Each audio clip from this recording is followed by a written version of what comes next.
Hey guys, Jack Cypher here. Today we're going to be talking about how powerful is the pirate empress Boa Hancock. And just a heads up, this video will contain spoilers up until chapter 1059. You have been warned. Now let's jump right into it by deciphering her arsenal of abilities. The main focus of Hancock's strength is her incredibly powerful devil fruit, known as the Mera fruit or the Love fruit. Anyone who has lustful thoughts or adoration for Hancock gets turned into stone.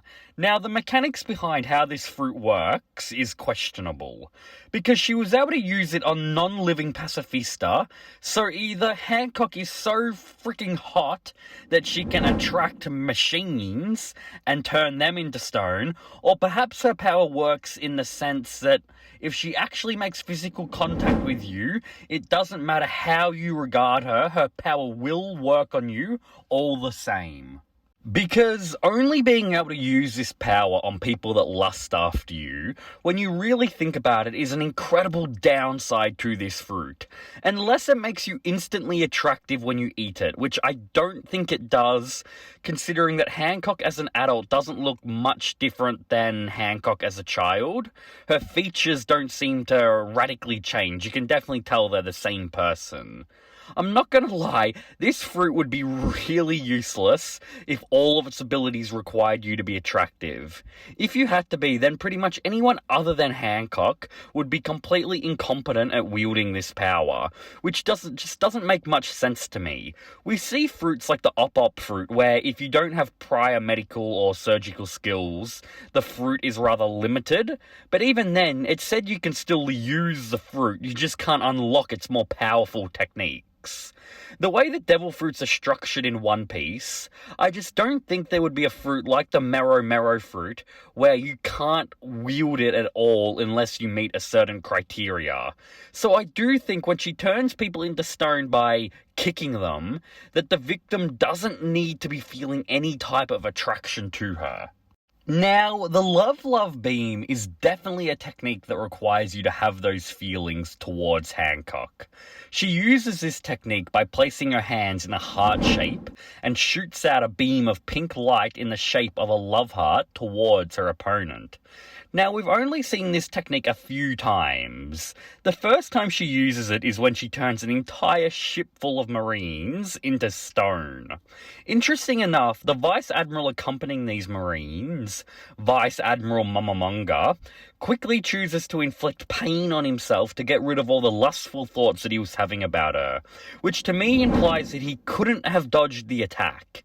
Now, this is important, and I will admit that it's just my conjecture, but if he could have dodged the attack to prevent himself from having to injure himself, then I reckon he would have gone down that avenue.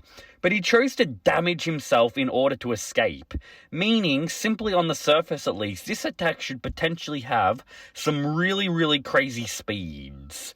Mama Manga is a Vice Admiral, and we all know that Vice Admirals possess both kinds of haki. We also see him demonstrate the Soru and the Geppo ability at Marineford. And Hancock is tagging him with ease with her love beam, showing how fast this technique is. So when you take the speed into factor, and the fact that everyone in the One Piece world is freaking fawning over Hancock, then she should pretty much be one-shotting anyone weaker than Manga. And Manga is probably around that mid-level of power for the Vice Admirals. High if you want to be generous. I could actually see him being a high Vice Admiral, simply for the fact that we see more of him than we do the other Vice Admirals, which is insane because that automatically takes out quite a few characters in One Piece who are just getting completely blitzed by Hancock. Hancock has another technique called the pistol kiss, where she taps her lips and sends out a bullet in the shape of a love heart. She infuses armament haki into this technique so she can attack Luffy's rubber body from up high. Now, we don't know if this attack causes petrification, because Luffy is immune to Hancock's technique, techniques. Now, a technique that might work a bit different is the slave arrow, which, like the name implies, allows her to send a volley of arrows at her opponents. These arrows are capable of petrifying anyone they pierce, and given the range of this technique, it's incredibly deadly when it comes to facing large groups of opponents. It can also work on inanimate objects like cannonballs, meaning this potentially might be one of the techniques you don't need to be drop dead gorgeous for it to work. And finally, she has her perfume femur technique, where she kicks down her opponents, turning the areas she kicks into stone. She usually uses this in a continuous motion and strikes many people down with it. Now, Hancock is said to possess all three types of haki. We've only seen her demonstrate armament haki though in the series, where she was able to kick Smoker during Marineford, and while we know she has observation haki, the most impressive by far is obviously her Conqueror's haki. Now that I'm thinking about it, I think Conqueror's was first mentioned on Amazon Lily in reference to Hancock possessing it. So now, I could be reading too much into it, but that could be Oda foreshadowing her having some really crazy powerful Conqueror's haki. Something I could definitely get behind. But alrighty, now that we've looked at her arsenal, let's go over her stats and feats. Unfortunately, like her contemporaries, Hawkeye and Kuma, we don't get to see too much of her yet. We know she's significantly stronger than Vice Admirals. She made Mama Munga her bitch, and after the Warlords were abolished and the Marines invaded Amazon Lily, she petrified Vice Admiral Yamakiji with ease. Now, we don't see her altercation with Smoker in Marineford, but we do see her completely shatter his jute apart with one attack, and given that Smoker isn't even a Vice Admiral at this stage, and she's freaking turning Vice Admirals into fodder, then that fight would not have gone good for him at all. The only other really notable thing she did in Marineford was turning pacifistas into hard rubbish. She took one of these things out with ease, so she should be scaling monstrously over end of pre-time skip Luffy. The whole crew was having trouble facing one pacifista, and Smoker in this very war was taking Luffy out, and our pirate Empress was absolutely shitting on those two. So Luffy is incredibly lucky he didn't pick a fight with her back on Amazon Lily. Now, before we get into her most impressive feat, I do want to shout out that even Sengoku, the fleet admiral, acknowledged Hancock's strength, just giving her another feather in her cap. But yes, let's look at her most impressive feat, and that's when Blackbeard comes to invade Amazon Lily. Hancock is able to take out both Katarina Devon and the heavy drinker Vasco Shot.